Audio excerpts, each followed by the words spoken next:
Well, I wasn't really expecting to make another video about Hey Email so soon after my first impressions one, but in the last video I was a little lukewarm on the service. I liked a lot of it, but I mentioned how some things just weren't clicking for me, and I wanted to quickly go over today in just a few minutes what I really love about the service now and why you can see at the top I no longer have the trial banner. I did pay up for the service for the first year because I'm really happy with it and I'm starting to move all my accounts over to it. So the first thing, the fundamental thing that I really like about Hey, and is really the foundation of what makes everything else work so well, is the screener. So you can see right up here, I can screen one first-time sender. So if I click into here, I see someone who's trying to email me for the first time. And so what do I want to do with this one? And so this is a message from LinkedIn.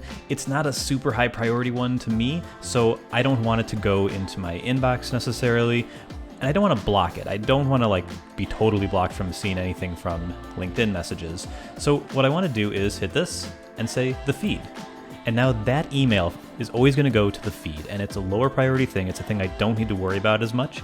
And so it doesn't clutter up my inbox. I'm going to call it inbox from now on, but it's not going to hit my inbox. And for me, that's really nice because when I load the app, whether it be on the web, on my phone, on my iPad, the inbox is always going to be just the stuff I really care about. The lower priority stuff that's kind of just like busy work for email, I don't have to see that. If I do, I just hit 2 on the keyboard, and now I'm in the feed. And so I can see things like newsletters, and here's the message I just got. There's all sorts of stuff in here that is lower priority for me, but I do like to see. And that brings me to the feed, which is the second thing that I really like. So I like filtering things into here because all of these emails are lower priority things. I do want to see them, but I don't want them in with the other emails that are really more important for me, the ones that I may want to reply to, the ones that I want to read more closely. It kind of makes it almost like a Twitter experience, if that makes any sense, where I just have this feed of things and I can kind of scroll, take a look at what's coming through, and I can say, oh, interesting, I like Greg's newsletter, let me hit see more, and then I can see the rest of the email. And he's also writing about Hey. So there's all sorts of stuff in here that's really nice. So I really like the feed. Now, back in the inbox, there's a couple things that also really appeal to me. There's the reply later and the set aside. So my inbox is always clear now. It's basically always clear because when I read a message and just go back, then it's gone. I don't need to archive it. It shows up in this previously seen list, which I would kind of like the ability to hide this by default, but you can kind of see a feed of all the things you've read previously from your inbox, but they don't stay up here. If there is something that you want to set aside for later, which is generally what you would do with your inbox, is you would leave things in the inbox because you're going to get back to them later, you can create these effectively queues of here's emails I want to reply to later, and here's emails I just want to read later. And so in my set aside, I have a couple newsletters that have come in, and I can just click them here and see them, or I can go to the whole board and just see them like this in a card view. And the same deal with my reply laters. And these are actually real emails, so I don't want to go through there. These are newsletters I'm more happy to share. But yeah, I really like those. It kind of has taken me out of just leave it in the inbox mentality, and I put them into these queues, and these queues I find much easier to deal with. And they work better for me than snoozing emails. Snoozing emails I find kind of annoying because if I snooze this for 8 a.m. tomorrow, am I going to be ready at 8 a.m. tomorrow to deal with it? Am I not? I don't know. What if at 10 p.m. tonight I want to deal with it, but I snoozed it for a later time? I can't get it really easily, so I really like this kind of just set them aside. I'll deal with them in a second.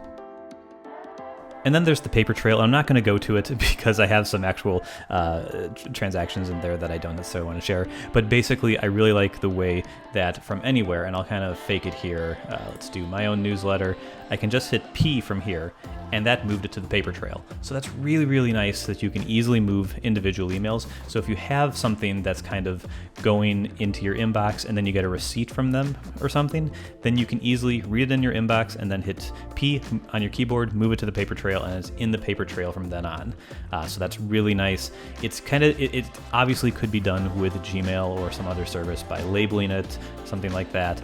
But I like that it's a dedicated feature and it's really easy to implement, and it's kind of a custom built thing that does exactly one thing and does it really well. So those are some of the things that really stick out to me about Hey. If it doesn't work for you, it doesn't work for you, and that's okay. Or if you think you can do this all in Gmail already and do it for free, that's cool too. But for me, it's really been an enjoyable experience, and it's working with how I think about email, and it's changed how I think about email. It's changed my workflows, and once I've gotten used to those things, I'm really enjoying my time in the service more than I have previously. So I'm a big fan. You don't necessarily have to sign up, and this isn't sponsored or anything, but I wanted to share kind of some of the stuff that was working for me, and it may work for you, it may not. If you want to give it a free trial, you can go ahead and do that. You can sign up on their website, or their iOS app was recently updated, and it lets you set up a free trial there as well. So yeah, that is Hey, and it's what I'm enjoying about it so far.